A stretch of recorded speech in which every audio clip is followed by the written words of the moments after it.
اور خون کے بدلے خون بہاؤ۔ یہ آدمی سب سے اونچی بولی دینے والے کو ملیں گے۔ بولو، 2 گھوڑے، 1 آواز آئی۔ بولو، بڑھ کر بولو، 2 گھوڑے 1 اونٹ، 1 اور آواز آئی۔ گھوڑوں اونٹوں کو چھوڑو، سونے میں بولی دو، سونا لاؤ، دشمن کے خون سے انتقام کی پیاس بجھاؤ۔ وہ لوگ جن کے قریبی رشتہ دار احد کی لڑائی میں مارے گئے تھے بڑھ چڑھ کر بولی دے رہے تھے۔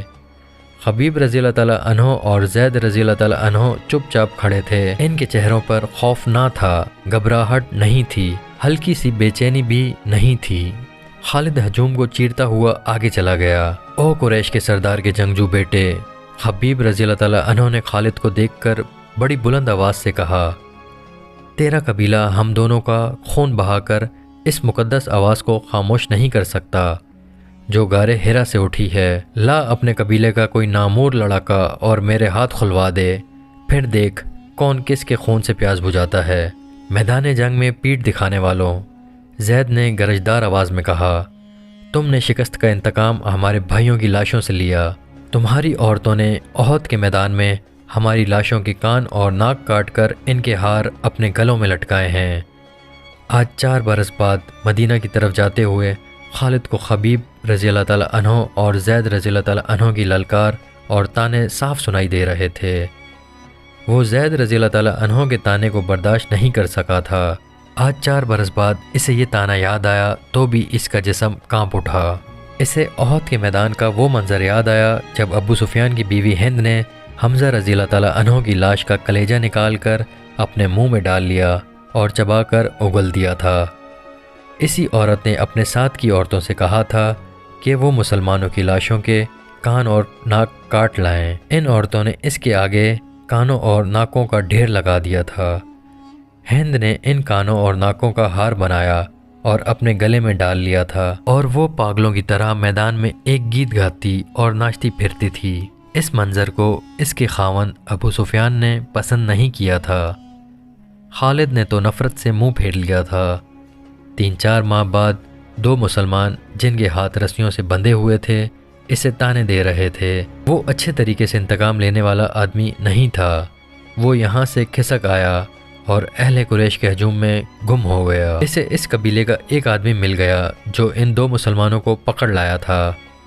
کسی بھی تاریخ میں اس قبیلے کا نام نہیں ہے۔ مورخوں نے بھی حشام کے حوالے سے ایک جنگجو قبیلہ لکھا ہے جو قریش کا اتحادی تھا۔ خالد نے اس جنگجو قبیلے کے اس آدمی سے پوچھا کہ ان 2 مسلمانوں کو کس طرح پکڑا گیا۔ خدا کی قسم، اس آدمی نے کہا، کہو تو ہم ان مسلمانوں کے رسول کو پکڑ لائیں اور نیلامی کے چبوترے پر کھڑا کر دیں۔ تم جو کام نہیں کر سکتے اس کی قسم نہ کھاؤ۔ خالد نے کہا، مجھے بتاؤ کہ ان 2 کو کہاں سے پکڑا گیا ہے۔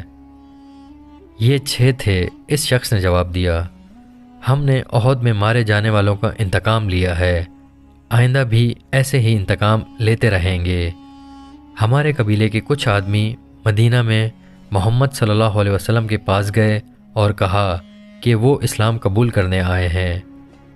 انہوں نے یہ بھی کہا کہ ان کا پورا قبیلہ اسلام قبول کرنے کا ارادہ کر چکا ہے، لیکن پورا قبیلہ مدینہ نہیں آ سکتا۔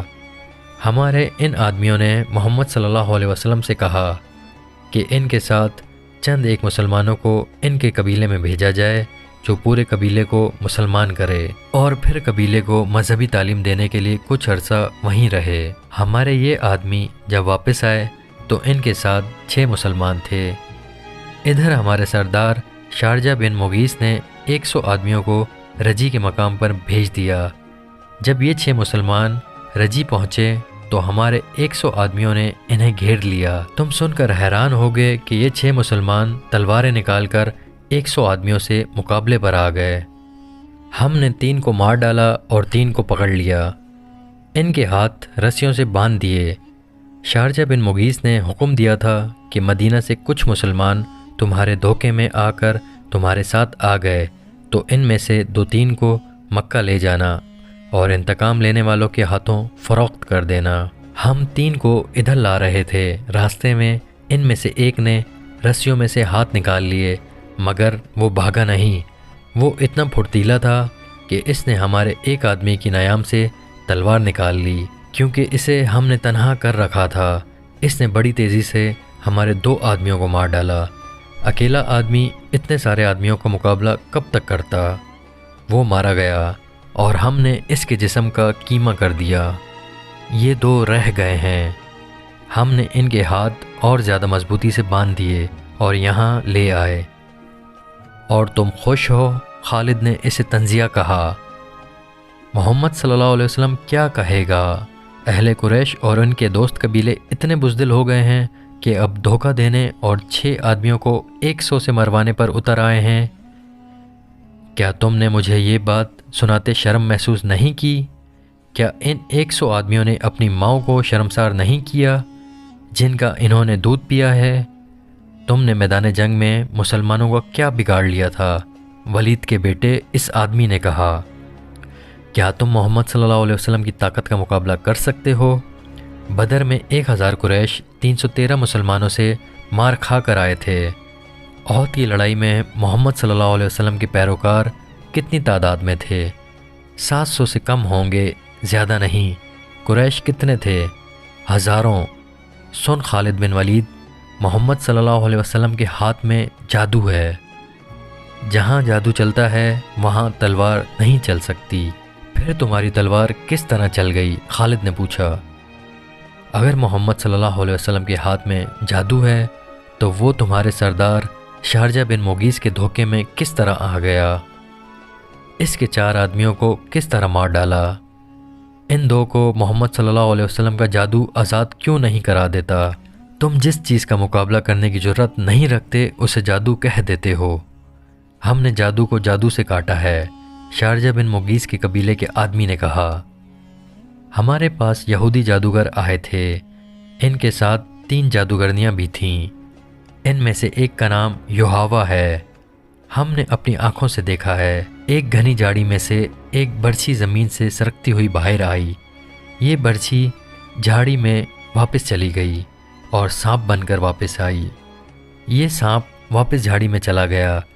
مدینہ کی طرف جاتے ہوئے اسے یہ واقعہ یاد آ رہا تھا۔ وہ اسے یاد نہیں کرنا چاہتا تھا، لیکن یہ یاد اس کے اوپر بھنبھناتی رہی۔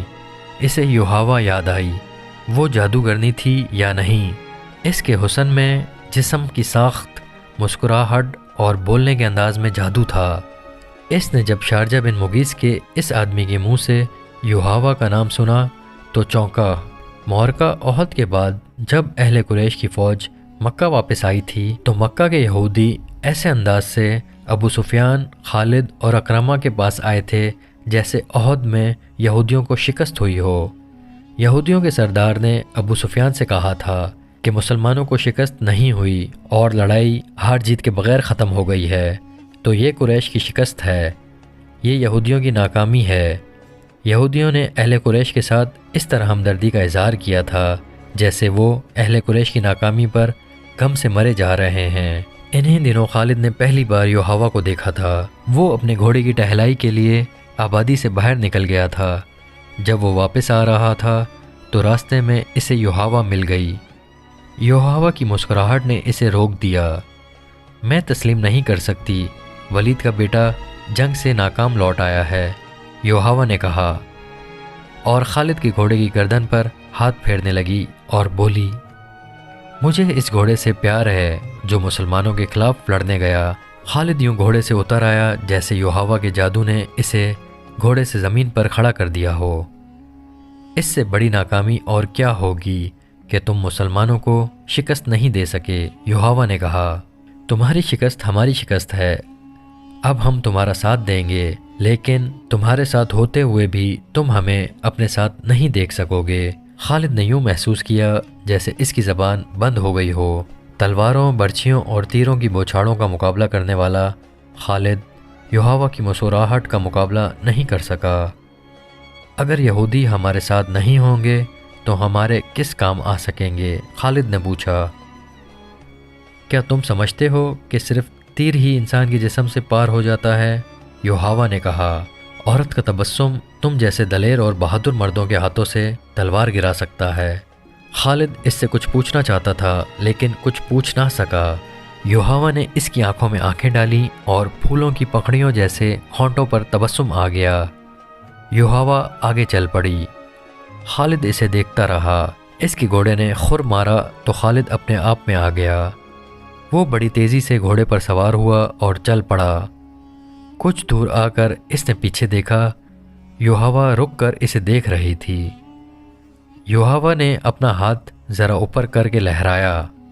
اب جب کہ 2 مسلمانوں کو نیلام کیا جا رہا تھا اور خالد کو ایک آدمی نے بتایا تھا کہ ان مسلمانوں کو کس طرح دھوکے میں لایا گیا ہے، اور اس آدمی نے یوحوا کا نام بھی لیا، تو اس نے ارادہ کر لیا کہ معلوم کرے گا کہ یوحوا نے وہ جادو کس طرح چلایا ہے۔ اسے اپنے قبیلے کا ایک سرکردہ آدمی مل گیا۔ اس سے اسے پتہ چلا کہ یہ مسلمان اہل قریش کے ہاتھ کس طرح آئے ہیں۔ 3-4 سرکردہ یہودی یوحوا اور 2-3 اور یہودیوں کو ساتھ لے کر شارجہ بن مغیث کے پاس چلے گئے۔ یہ قبیلہ تھا تو جنگجو، لیکن اس پر مسلمانوں کا رعب کچھ اس طرح طاری ہو گیا تھا جیسے لوگ جادوگروں سے ڈرتے تھے۔ اس قبیلے میں یہ مشہور ہو گیا تھا کہ رسول اکرم صلی اللہ علیہ وسلم کے ہاتھ میں کوئی جادو ہے۔ یہودیوں نے اپنی زمین دوز کارروائیوں کے لیے اس قبیلے کو اس لیے منتخب کیا تھا کہ وہ جنگجو قبیلہ تھا۔ یہودی بڑی دانش مند قوم تھی۔ انہوں نے سوچا کہ اگر مسلمانوں کے جادو کا وہم پھیل گیا تو دوسرے قبیلے بھی اس سے متاثر ہوں گے۔ یہ یہودی اس قبیلے کے سردار شارجہ بن مغیث کے پاس گئے اور اس کا یہ وہم دور کرنے کے لیے کہ مسلمان جادوگر ہیں اسے بہت کچھ کہا، لیکن شارجہ بن مغیث نے تسلیم نہ کیا۔ رات کو یہودیوں کے کہنے پر شارجہ بن مغیث نے ان مہمانوں کی ضیافت کا انتظام باہر کھلے آسمان تلے کیا۔ ان یہودیوں نے اپنے ہاتھوں اپنے میزبانوں کو شراب پلائی۔ شارجہ بن مغیث اور اس کے قبیلے کے چند ایک سرکردہ افراد کو جو شراب پلائی گئی، اس میں یہودیوں نے کوئی صفوف سا ملا دیا تھا۔ پھر یہودیوں نے اپنے جادو کے کچھ شعبدے دکھائے۔ یوحوا نے اپنے حسن کا جادو چلایا۔ اس کا ذریعہ ایک رقص بھی تھا جس میں یہ یہود نے نیم بھرنا حالت میں تھیں۔ ناچتے ناچتے ان کے جسموں پر جو ادھورے سے لباس تھے وہ بھی سرک کر زمین پر جا پڑے۔ اگلے روز جب شارجہ بن مغیث کی آنکھ کھلی تو اسے محسوس ہوا جیسے وہ بڑے ہی حسین خواب سے جاگا ہو۔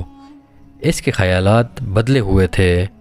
کچھ دیر بعد وہ پھر اپنے قبیلے کے دوسرے سرداروں کے ساتھ یہودیوں کے پاس بیٹھا تھا۔ یہودنیں بھی وہاں موجود تھیں۔ یوحوا کو دیکھ کر وہ بے قابو ہو گیا۔ اس نے لپک کر یوحوا کا بازو پکڑا اور اسے کھینچ کر اپنے پاس بٹھا لیا۔ ضروری نہیں کہ دشمن کو میدان میں للکار کر اسے شکست دی جائے، ایک یہودی نے کہا۔ ہم مسلمانوں کو دوسرے طریقوں سے بھی ختم کر سکتے ہیں، اس کا ایک طریقہ ہم تمہیں بتاتے ہیں۔ خالد کو بتایا گیا کہ ان 6 مسلمانوں کو مدینے سے دھوکے سے لانے کا یہ طریقہ یہودیوں نے بتایا تھا، اور شارجہ بن مغیث نے جو آدمی رسول کریم صلی اللہ علیہ وسلم کے پاس بھیجے تھے ان میں ایک یہودی بھی تھا۔ خالد مسلمانوں کو اپنا بدترین دشمن سمجھتا تھا، لیکن اسے یہ غیر جنگی طریقے اچھے نہیں لگتے تھے۔ خالد اپنے گھر گیا، اپنی ایک خادمہ سے کہا کہ وہ یوحوا یہودن کو بلا لائے۔ یوحوا اتنی جلدی اس کے پاس آئی جیسے وہ اس کے بلاوے کے انتظار میں قریب ہی کہیں بیٹھی تھی۔ تم نے مسلمانوں کو کامیابی سے دھوکہ دیا ہے، خالد نے یوحوا سے کہا، اور مغیث کے قبیلے کے لوگ تمہیں جادو کرنی کہنے لگے ہیں، لیکن یہ طریقہ مجھے پسند نہیں آیا۔ میری بات غور سے سنو خالد، تم اپنے قبیلے کے نامور جنگجو ہو، لیکن تم میں عقل کی کمی ہے۔